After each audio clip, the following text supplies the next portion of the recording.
Assalamu alaikum wa rahmatullah. Jama'a barkanmu da kasancewa da ku a daidai wannan lokaci a channel ɗin Arewa mai albarka.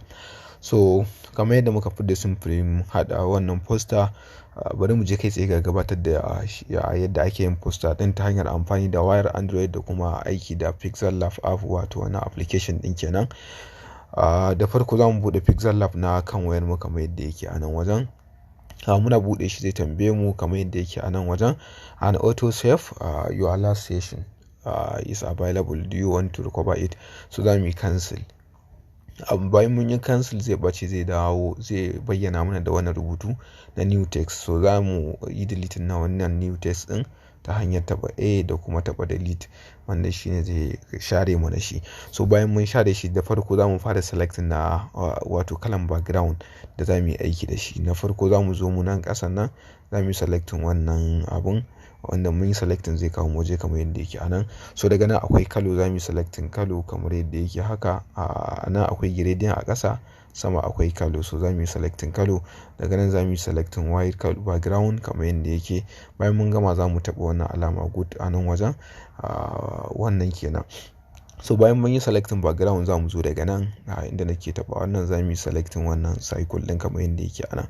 So daga nan za mu yi selecting sharps, ga sharps a nan, za mu yi selecting ɗin sharps. Mun yi selecting sharps zai nuna mana abu kamar haka. So za mu yi selecting kamar yadda nake haka, za mu yi amfani da kalan wannan sharps ɗin.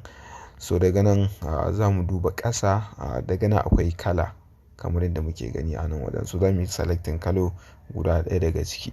Wannan kalan idan kuna so ku yi aiki da irin ta, so bari mu duba sunanta da number ta. So wannan kalan za mu iya kwafan wannan rubutun E99C26 mu sa a wajen rubutu kamar yadda yake a nan wajen, wanda muna shigar da wannan rubutun kalan za ta dawo daidai da kalar da muka yi aiki da ita a nan wajen kamar yadda yake a nan wajen. So za ku iya sa wannan kalar kamar yadda na sa. So zan ƙara rage girman shi na abun kamar haka kenan.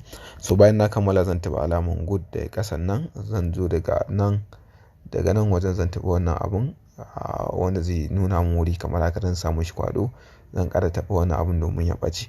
So bayan na fidda wannan sharp ɗin, zan zo daga nan zan ƙara taɓa sharps kamar yadda yake a nan. Idan sharps ɗin ya bayyana kamar yadda muke gani a nan, zan yi selecting na still wannan kala na mai ruwan kala, mai ruwan yellow ɗin nan kamar yadda yake a nan wajen. Sorry, bari mu duba kalan. So bayan na yi selecting wannan kalan, zan duba a hankali akwai radius kamar yadda yake a nan wajen. Farko ma shine in kana shiga wajen sharps, kana selecting sharps za ka ga radius. So wannan radius ɗin zan kai shi zuwa 10 kamar yadda na sa shi haka. So bayan na kai shi zuwa 10, zan taɓa wannan alama na good wanda zai bani dama, ko yake mazannin good kenan, wato na yi selecting ɗin shi. So zan yi adding ɗin shi zuwa sama kamar yadda muke gani haka. So zan bar shi haka. So zan yi copy na wannan sharps ɗin da na sa a nan wajen, na taɓa shi haka. So zan yi copy ɗin shi kamar yadda yake a nan wajen. So bayan na yi copy ɗin shi, zan zo daga nan, zan duba akwai kalo, kuma zan iya amfani da edit sharps kamar yadda yake a nan wajen. Zan canja kalan wannan sharp ɗin daga yellow ya zuwa wannan ash kalo ɗin ko kuma black. So bayan na yi selecting ɗin shi, ko na canja kalan, zan zo daga nan zan taɓa good. Shi ma zan dawo da shi ƙasa kamar yadda yake a nan wajen haka. So ina iya barin su a haka. So bayan na kammala da wannan, zan ƙara zuwa daga nan, zan duba sharps, zan yi selecting na sharps kamar yadda yake a nan wajen. In na yi selecting sharps zai bayyana kamar yadda yake haka. So zan yi amfani da wannan sharps ɗin da na yi selecting ɗin shi, zan taɓa good kamar haka. Daga nan zan zo zan yi ƙara girman shi kamar yadda nake ƙara girman shi haka. Zan kai girman iya yanda nake so. Daga nan zan rage size ɗin shi zuwa yanda nake so. So ina iya barin shi haka, na iya ƙara shi duk yanda na so dai. So bayan na sa shi haka, zan zo daga nan, zan duba, zan ga akwai stroke kamar yadda yake a nan. Zan kunna shi, zan yi enable ɗin shi. So ina yi enable ɗin shi, da ƙasa za mu ga stroke width zan kai shi zuwa 4.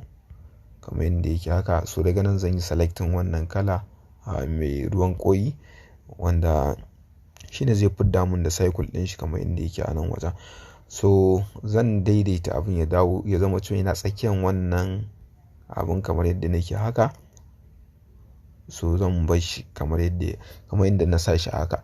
So daga nan zan taɓa wannan abin, zan sa musu kwaɗo a gudun taɓa shi bisa kuskure. So wannan kenan. So yanzu abin da zamu yi daga nan akwai wasu hotuna da na yi aiki da su wanda za su zama kamar transparent, wato hoto marar background. So yanzu zan ɗauko wannan hotunan daga kan wato kan wayana.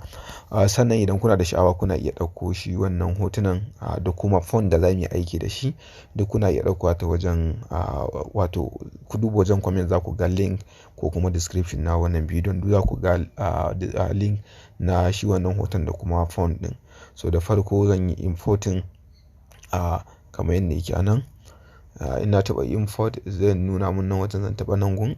So daga nan zan duba gallery kamar yadda yake a nan wajen. So zan duba zuwa can inda na ajiye wannan hoton kamar yadda yake a nan, zan yi selecting din sa kamar yadda muke gani.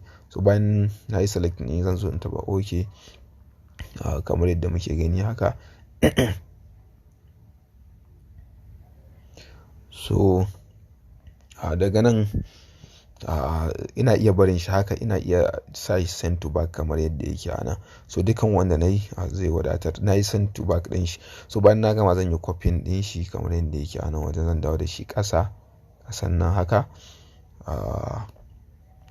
So zan duba daga nan akwai opacity, zan taɓa opacity, zan sa opacity din shi zo 60, wato quality shi kenan kamar yadda muke gani. So zan taɓa OK, zan yi send it to back ko kuma zan taɓa to back kamar yadda yake a nan wajen. Wanda na taɓa to back shine zai maida mun shi bayan wannan abun kamar yadda muke gani a nan. So wannan ma zan rage opacity din shi, zan maida shi zuwa 60 kamar yadda na maida na farkon.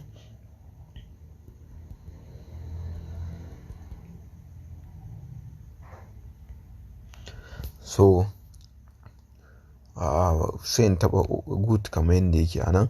Wannan ina iya sa shi a nan, wannan in sa shi a nan, duk yadda na ga dama zan iya saita shi dai kamar yadda muke gani haka. So wannan ma bari so wannan kenan. So bayan mun sa wannan, daga nan akwai abin da zan ƙara importing, zan taɓa import, wanda shi ma link din shi yana wajen comment da description na wannan bidiyon, muna iya ɗaukowa. So zan taɓa gallery, zan duba inda shi wannan hoton nawa yake, zan ɗauko shi kamar yadda yake a nan, zan taɓa alaman good. So wannan zan juya shi, ina juya shi zan daidaita shi a jikin wayannan. So zan zo daga nan zan taɓa position domin saita shi yanda zai mun aiki yanda nake so. So ina iya barin shi haka. So bayan na gama zan zo zan yi copying din shi kamar yadda yake haka. Shi ma wannan zan juya shi haka. So zan saita shi zuwa yanda nake so. Zan duba position domin saita shi.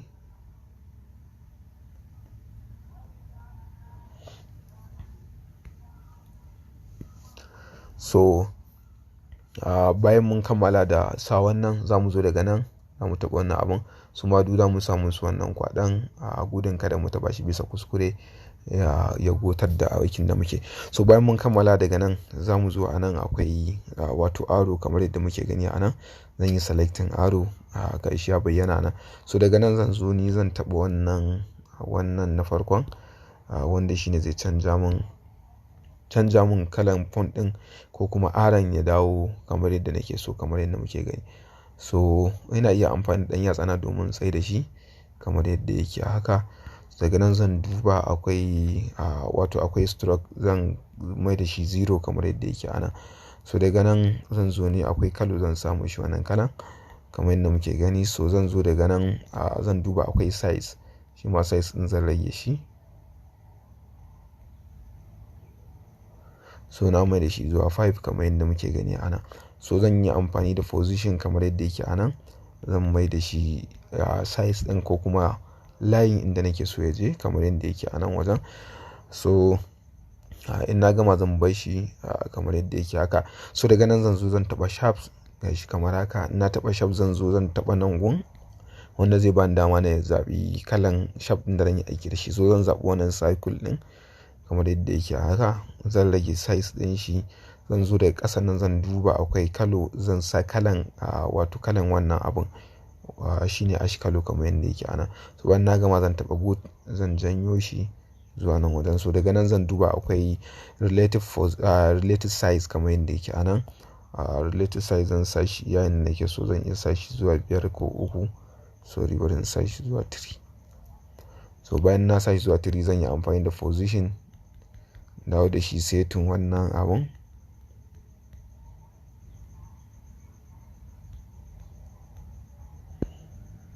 So wannan bari dan yi sama kaɗan da shi. Zan duba position da yi saurin shi. So ina iya barin shi haka. So ina taɓa nan gun shi ma in sa mishi kwaɗo kamar yadda yake a nan. So wannan hanyar kenan na fidda samfuri na wannan shafts ɗin. So yanzu abin da zamu yi import na hoton da zamu sa a nan gun ta hanyar taɓa import. Sai mu je mu gallery na kan wayar mu, zamu yi selecting na hoton da muke so mu sa ga wannan hoton. So daga nan muna iya, so muna taɓa good. So muna iya rage size ɗin hoton.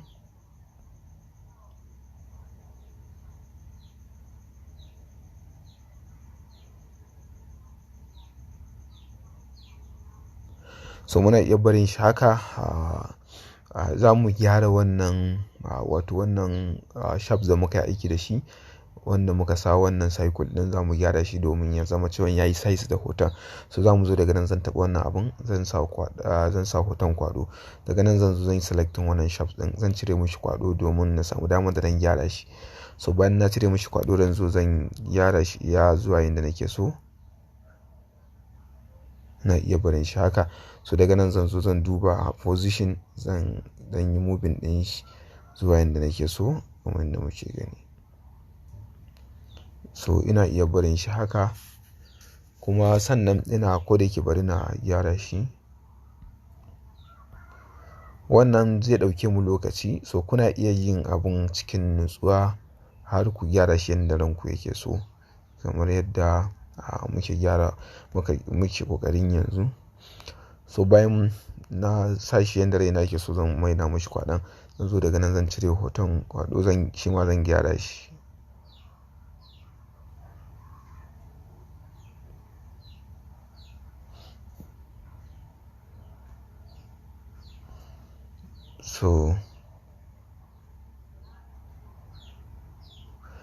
So muna iya, bayan mun gama za mu taɓa wannan abun. So daga nan za mu taɓa wato A wanda zai ba mu damar da za mu yi rubutu. Daga nan akwai text, so za mu yi selecting text. Wannan text ɗin za mu taɓa edit domin ya ba mu dama mu rubuta abin da muke so. Zan goge wannan rubutun, zan rubuta abin da nake so. Misali tunda mun ce happy it. So bayan na gama rubutu zan taɓa OK kamar yadda yake a nan. So zan zo daga nan zan ƙara girman shi ta hanyar amfani da wato zan taɓa wannan nan wajen na ƙara girman shi, ko kuma zo daga nan duba akwai size, zan taɓa size domin shi ma ya bani dama da zan ƙara girman rubutun. So duk ta yadda na yi zai yi. So bayan na size ɗin rubutu zan zo daga nan zan duba akwai font ɗin da zan bamu, za mu ɗauko shi wanda shi ne za mu yi aiki kamar yadda muke gani haka. So zan taɓa OK. Daga nan zan zo zan duba akwai fading kamar yadda yake a nan wajen, zan taɓa fading. Daga nan akwai left fading kamar yadda muke gani. Za mu kunna left fading har zuwa wannan H ɗin ta bayyana yadda ya kamata. Sannan nan ma za mu samu shi fading kamar yadda muke gani. So bayan mun kammala za mu taɓa good. Daga nan za mu duba za mu ga akwai spacing kamar yadda yake a nan. Za mu kunna spacing, za mu sa shi zuwa yadda muke so. Zan sa 5 spacing kamar yadda na sa wannan. So na sa shi haka. so yanzu daga nan zan zo nan zan taba, zan samu shi kwado shi ma. So bayan na samu shi kwado, so zan taba good, still zan ƙara zuwa in taba text, zan yi edit, zan rubuta, sorry na text, zan taba edit kamar yadda yake anan. Zan goge wannan rubutun, zan rubuta abin da nake so in sa a wajen, wato Eid Kabir. Na yi shi ne da style wannan rubutun. So bayan mun kammala, za mu taba OK. So gashi anan. So nan ma za mu yi selecting font din shi ma yana cikin wato wannan folder na zip da za mu bada link ɗinta a wajen description da comment na wannan bidiyo. So bayan mun yi selecting na shi ma za mu sa yanda muke so. Daga nan za mu yi selecting kalo, zan yi selecting na kalan wannan kamar yadda muke gani haka. So bayan mun kammala, zan zo daga nan zan yi copy na wannan rubutun. Daga nan zan zo ni, idan misali ina so zan yi editing, zan cire, zan rubuta misali nickname.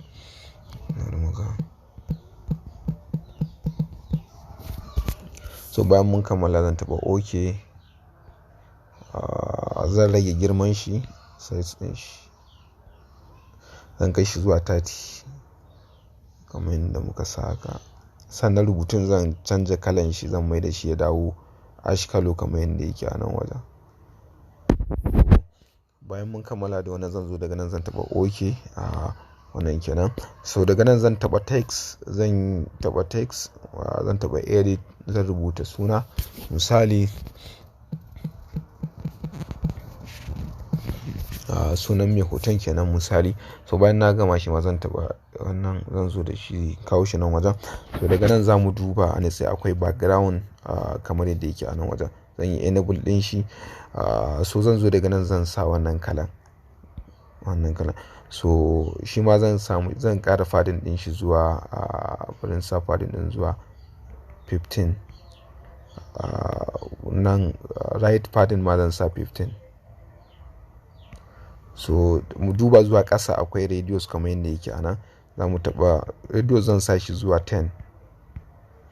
So bayan na gama, zan zo daga nan zan duba size na shi rubutun, zan rage size din, zan kai shi zuwa barin sa shi zuwa 30.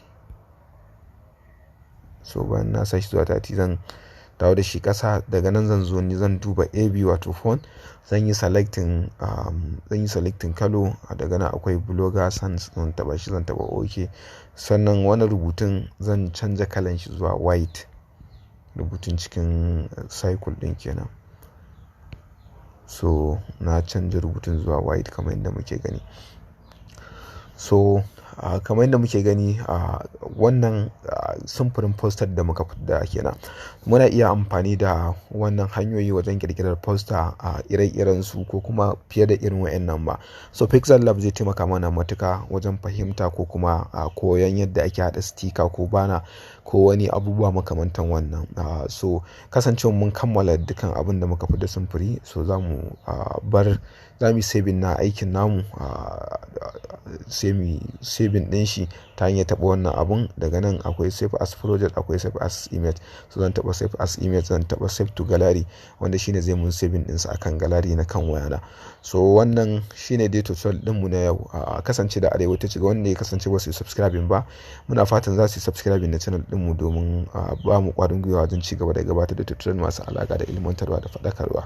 Sai mun haɗa wani tutorial insha Allah. Kasance da Arewa ta Shiga a kowane lokaci.